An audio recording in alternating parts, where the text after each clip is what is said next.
Alright, we're going to tie a Russian Intruder. I've had many requests for this fly, especially a video of it. It's been the Canadian Tube Fly Company's #1 fly for 3 or 4 years for sure. Basically it starts with a nubby tube. This is a 22mm nubby tube. And we'll just put it on our liner. Okay. And for this tube, because you're adding 3 cones to it, Russian bullet style, you want to leave probably 1.5 inches maybe at the front. So we'll cut it here.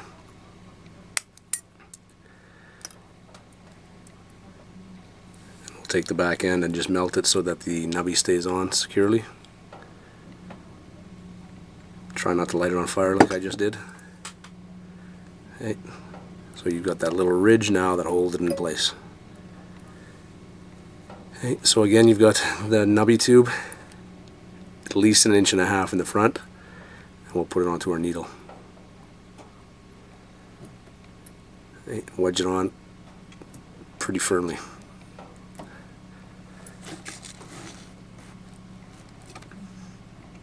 Alright, we'll attach our thread, and this is the turquoise version. I always laugh because I have a little brother that still calls turquoise turquoise. Not quite sure why.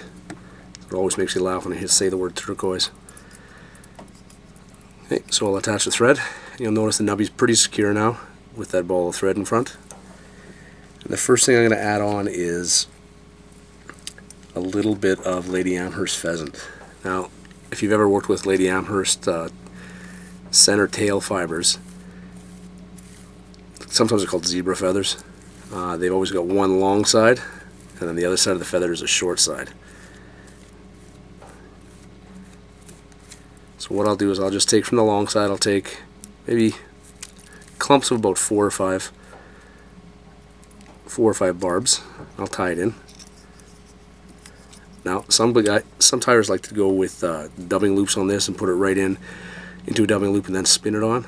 I don't find it necessary. I mean, once the fly is complete, everything is spread out and pretty sparse. I'll go in with another clump. Basically you're doing clumps of 3. So I've got one at the top, one towards the camera there, and then I'll put one towards me. So we're not really in the round tying, but you're just putting on clumps of feathers, or clumps of the barbs. Like I said, you want to spread them out a little bit. But what's going to happen anyway is in the water, they're going to do what they want to do anyway. If you really want to take your time, you could put them in 2 or 3 at a time and really space them out. But that's just all personal preference. I found the fish don't care one way or the other. Okay, at this point I'm going to add a little crystal flash.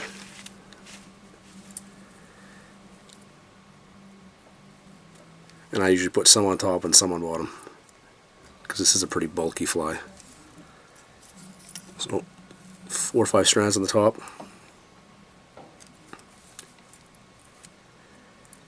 Then 4 or 5 strands on the bottom.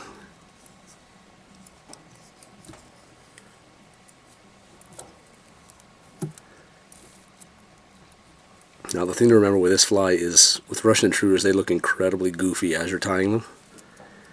Things are kind of poking out in every direction, but it's the overall look when you're done that brings the fly together. Okay, so that's the first stage. Now I'm going to add a hackle. I'm going to use chartreuse schloppen. Okay, and we'll get rid of most of the fuzzy stuff. When, oops, spinning tube, that's not good. We'll squeeze it on a bit more. When Yuri Shumakov designed the Russian bullet technique of adding cones to the body of a tube, he had a few different reasons for doing it. A lot of it had to do with weight, but most of it had to do with having a balanced fly. And especially when you're using a big hook, big 2 or even 1 or even 1/0 or 2/0 hook for really big fish, you want to have the body of the fly balanced with the big hook you're using, so that the fly fishes level instead of the hook taking the fly down. But definitely we have hats off to Yuri. It was a pretty big design change in tube flies that we we kind of borrowed from him, like all things fly tying. Borrow from here and there. Hey, there's the first stage. So we got the Lady Amherst, the Crystal Flash, and the Schlappen. And now we're going to tie off. And I just use a couple of granny knots. Doesn't have to be fancy because we're gluing it.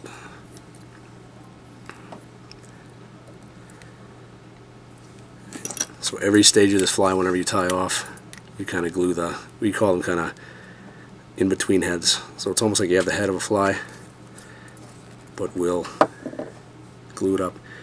Now we're going to add cones. The cones we're going to add today are metallic blue. When we designed this fly, we just used silver or gold or copper.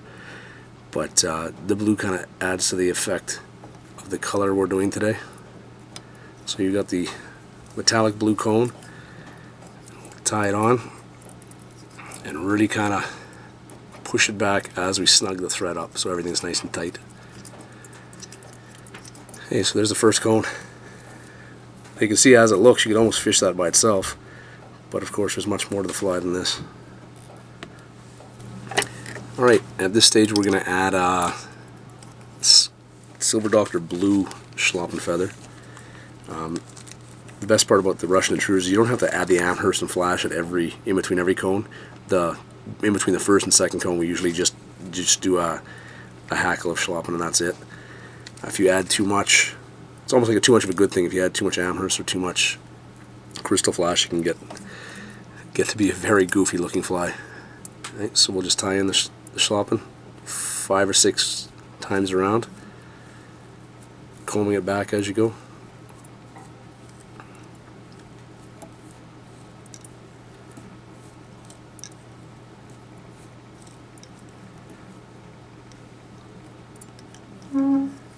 That's it for that stage.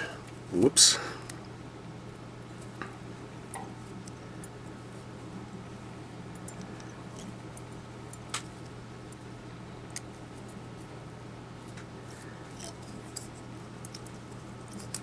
We'll just make another little head there. A couple of granny knots. And the all-important nail polish.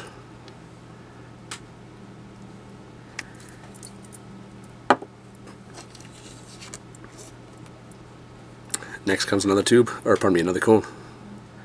Cone goes on, and we tie on again.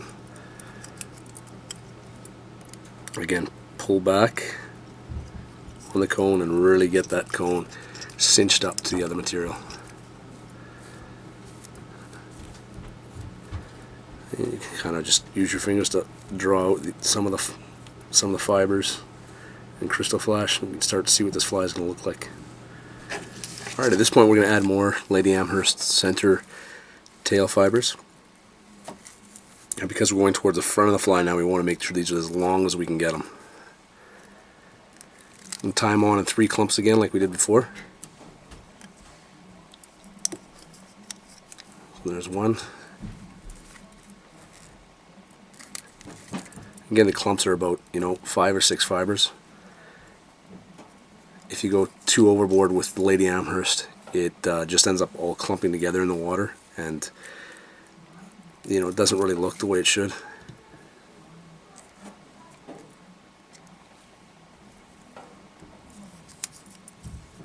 Okay, so 3 clumps there. We'll just kind of pull them out a little bit so you can see them a little better.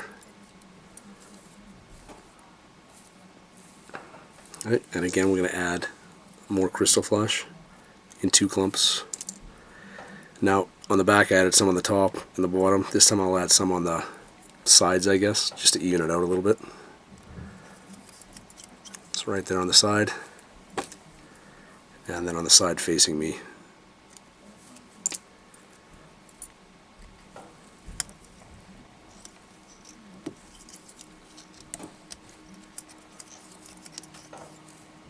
And just pull it all back. Okay, at this point we'll add another hackle, another chartreuse hackle, Schlappen.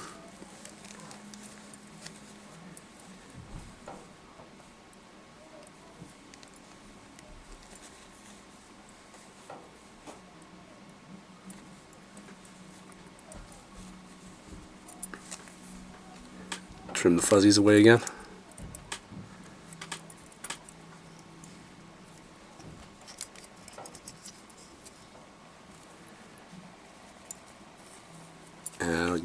5 or 6 wraps.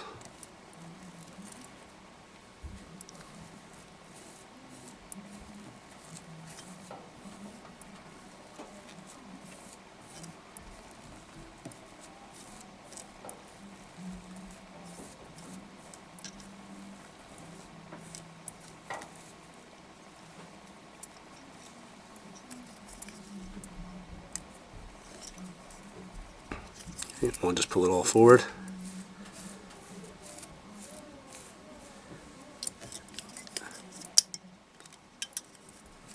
And again, a couple of granny knots.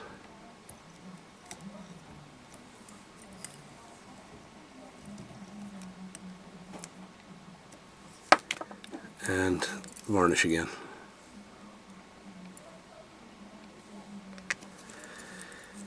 Okay, we're doing the last cone now. You can see these flies are a pretty lengthy process. That's why we charge, I think, $9 or $10 for them.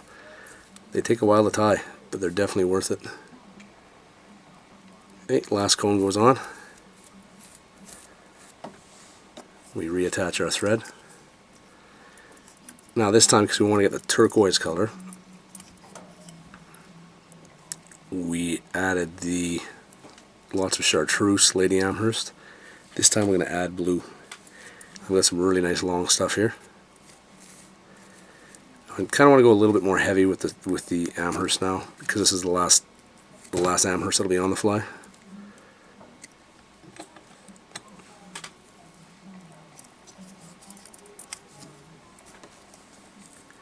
So the combination of the blue and the chartreuse, that's where the fly gets the name. It's kind of ends up looking kind of turquoise.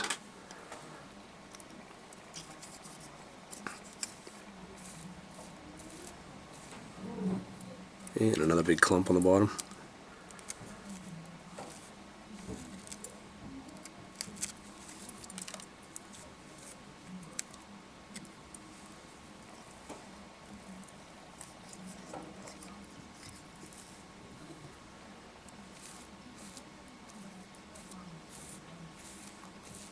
And you may at this stage want to add some more flash too. I think we're pretty good on this fly.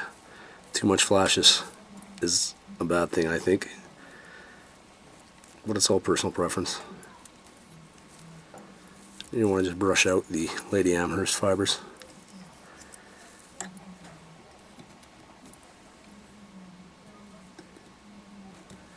Alright, just about there now. Okay, we've got one more hackle to add, another Silver Dr. Blue Schlappen.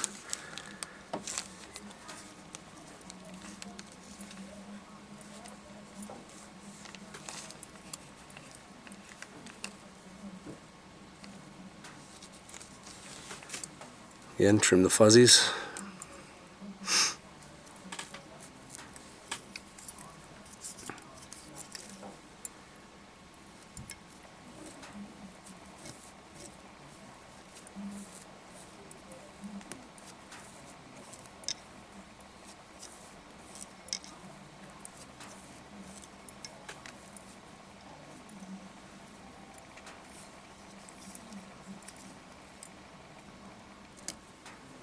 Okay, pull it back.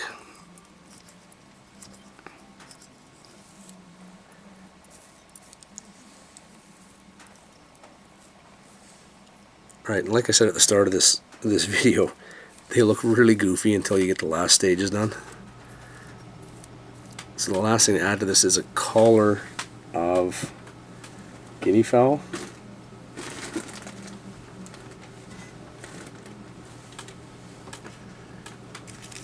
Once we find ours.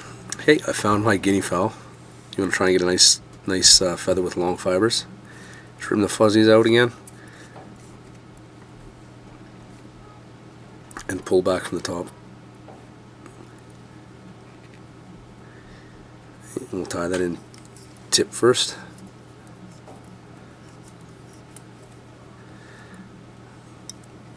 And spin it around.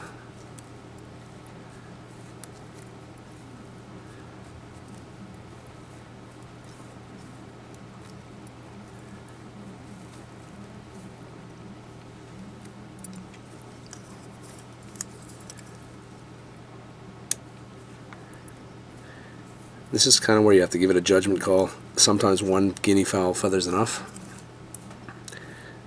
to make it look really smart. I'm going to go with 2 on this one. It's just a little bit too bare, the guinea. We'll do 1 more.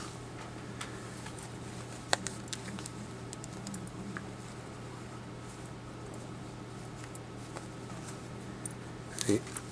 Again, another pretty big guinea fowl feather. Trim the fuzzies 1 more time. Pull it down from the tip 1 more time.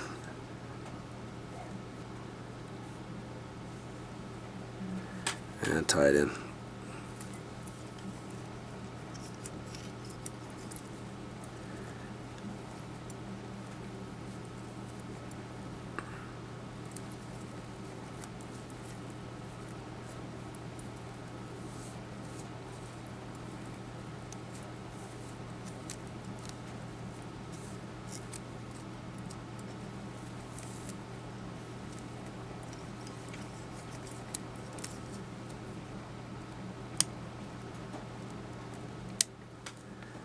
Okay, pull everything back.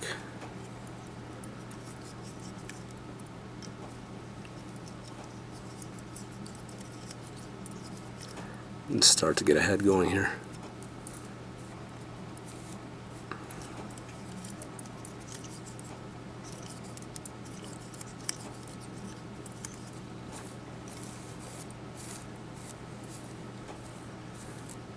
You can see this fly, it's really starting to come together now. When you get the Amherst kind of pulled out and separated. And I usually find once you whip this through the air a few times, the Amherst stays pretty separated like it should. Just wet our fingers a bit to see what it'll kind of look like in the water.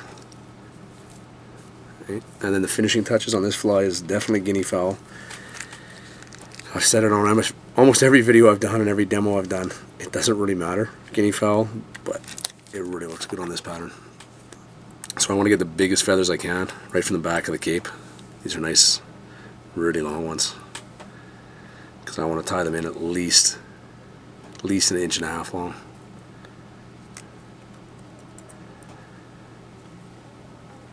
Okay, do one side, then the other. I've heard about some tyers that put guinea fowl on both sides with 1 move. I haven't perfected that yet. Someday maybe. Okay, we'll make a nice head on this. And again, this is a fly that you want to whip finish the head at least twice and varnish it at least twice. You can see it takes, a good 15 minutes to tie. There's 3 cones in it, a nubby tube, and then all the Amherst, jungle clock, all that sort of thing.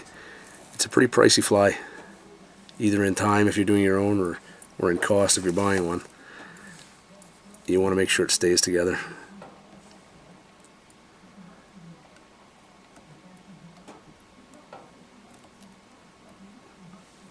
Okay, so once,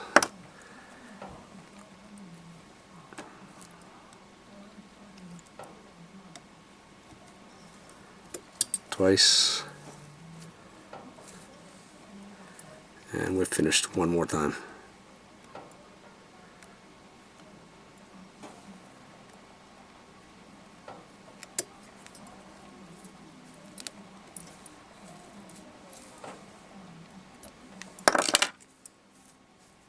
Okay, and then, like I said, varnish at least twice, if not 3 times.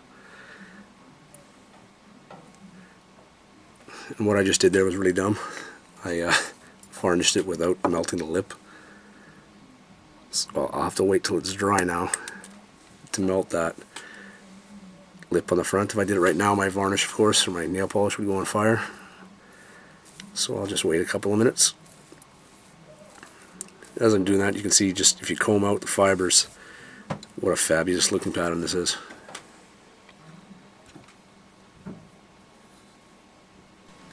Alright, our nail polish is finally dried, so we can melt this now.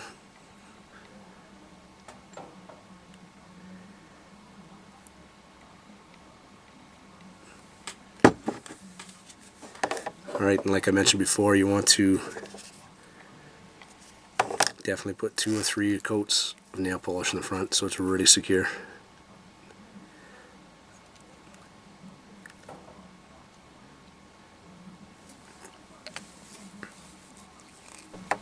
Alright, the fly's done, so we can take it off the taper pin.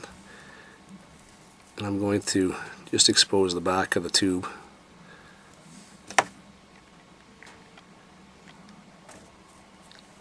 I'm going to add my junction tube. This is glow-in-the-dark stuff we carry. It just goes nice with the turquoise color. Okay, I'm just going to squeeze it on.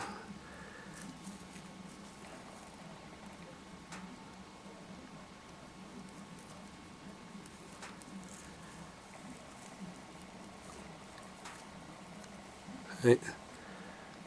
So we've got the tube coming out the back now. Now for these flies we like to keep a long junction tube. So probably about 2 inches. Just because you got so much material anyway. That the hook being really far back works well. So of course you put your line through the leader, or line through the tube, come out the back and you tie your knot. And this is a egret octopus hook, size 2. And once you have your knot tied, you just slip it into the back of the glow-in-the-dark junction tube.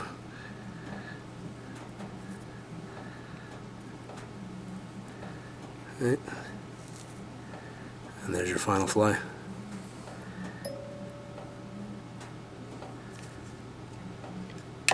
Definitely the top seller for Canadian tube flies for many, many years. That's it. Ready to go.